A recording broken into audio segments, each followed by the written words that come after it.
I'm going to share two interesting facts with you. One is that the most extreme and severe cases of incontinence that I've seen in my practice as a yoga therapist in 18 years have been among people who work professionally in the field of strength training and core strengthening. So these are Pilates instructors and strength trainers. These individuals have come to me to heal their issues of incontinence, sometimes an issue that has been plaguing them for up to a decade. Incontinence is understood to be due to weakness of the core muscles. Core muscles meaning muscles that attach to the vertebrae, specifically the vertebrae of the lower portion of the spine. So muscles that attach to your tailbone, your sacrum, and into your lumbar vertebrae. These we can call the core muscles of the pelvis. It's understood that when these muscles are weak, that things like incontinence, digestive issues, issues of elimination, reproductive issues, erectile dysfunction, low sex drive, excessive sex drive, not to mention low back pain and pelvic pain. These are some of the issues that can come up when that area is weak. The response for the last decade in the medical field has been to work on strengthening the core. And what that looks like is exercising those core muscles. What's not understood in much of the world of working with the body is that a tight muscle is in fact a weak muscle. And we're going to use the word elasticity to understand this. And after I explain this, I'm going to tell you the surprising story of my own abdominals after giving birth. Okay, so elasticity is a word that describes the distance that a muscle goes. We're going to pretend that my open palm is a muscle. The distance that a muscle goes from being completely disengaged or relaxed, completely relaxed, to being completely engaged. The greater that distance, the stronger the muscle. And this is called elasticity, the distance from completely relaxed or disengaged to completely engaged. You can understand as I'm doing this that the more relaxed a muscle is, the greater its elasticity is, which is another way to say the greater its strength is. But what has been done over the last decade or so with our relatively recent obsession with core strengthening is that people are strengthening. Really what they're doing is tightening, engaging, hold, and they're reducing the elasticity. And then they go to use those muscles to do something like hold in urine, and the muscles are weak because there's less elasticity. And then the person says, wow, I feel really weak. I better get myself to my strength training practice, my core strengthening practice. And they tighten. And there they go, reducing the elasticity even more. What we do in practices that decompress the spine, like the Shri practice, the spinal release yoga practice that I specialize in, is we pry it open.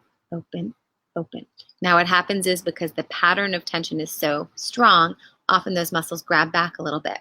And then we pry it open.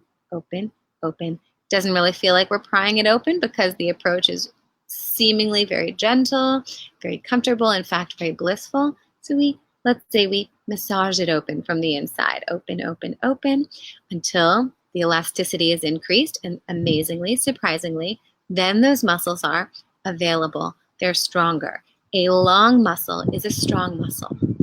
A relaxed muscle is a strong muscle. So in fact, the key to your core strength, it turns out, is core release.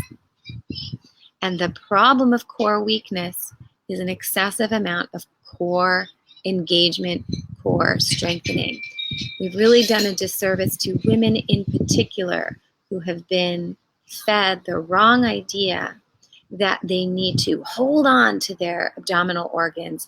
They need to suck everything in and hold it in and engage it at all times, or something horribly bad is going to go wrong.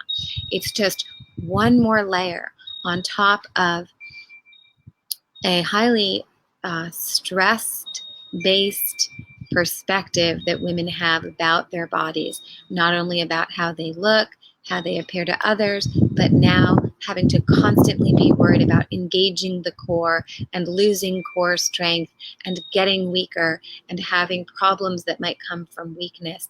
And we've layered on, for women in particular, this extra thing on their to-do list of having to work on their core strength and hold their bellies in and pull their genitals in and up for dear life. And what we're doing is we're causing more weakness, more disease process, more imbalance, not to mention a great deal of mental stress. Because of course, from the yogic perspective, when we look at the spine, we're also mapping the mind and emotions. And those areas of the tailbone, the sacrum, and the psoas are deeply connected to your sense of security versus fear when it comes to the tailbone center, your sense of intimacy when it comes to the sacral center, and your sense of will, your sense of free will when it comes to the psoas. So the more we grip these areas, the more fear-based and insecure we become, the more difficult our intimate relationships become, and that includes sexual intimacy, but it's not limited to that. And the more difficulty we have exerting our will in a natural, beneficial, and healthy way. The more we grip, the more problems. The more we let go and release, the more openness we have at all levels of the body, and therefore strength comes with openness, and all levels of the mind and emotions and relationships. So my little story about my pregnancy, post-pregnancy, is that after my first child, I went to my midwife appointment 2 weeks after the baby was born, and she was shocked, almost fell on the floor when she felt my belly and discovered how strong my abdominals were. Now, I had done zero strength training, zero core strengthening, zero postpartum exercise. I had been taking a postpartum retreat, lounging in bed and on the couch for those 2 weeks. I did zero core strength training during pregnancy, and I did zero gripping in there, down there, somewhere. I didn't squeeze anything, hold anything, or do any abdominal exercises. What did I do? I did release, release, release.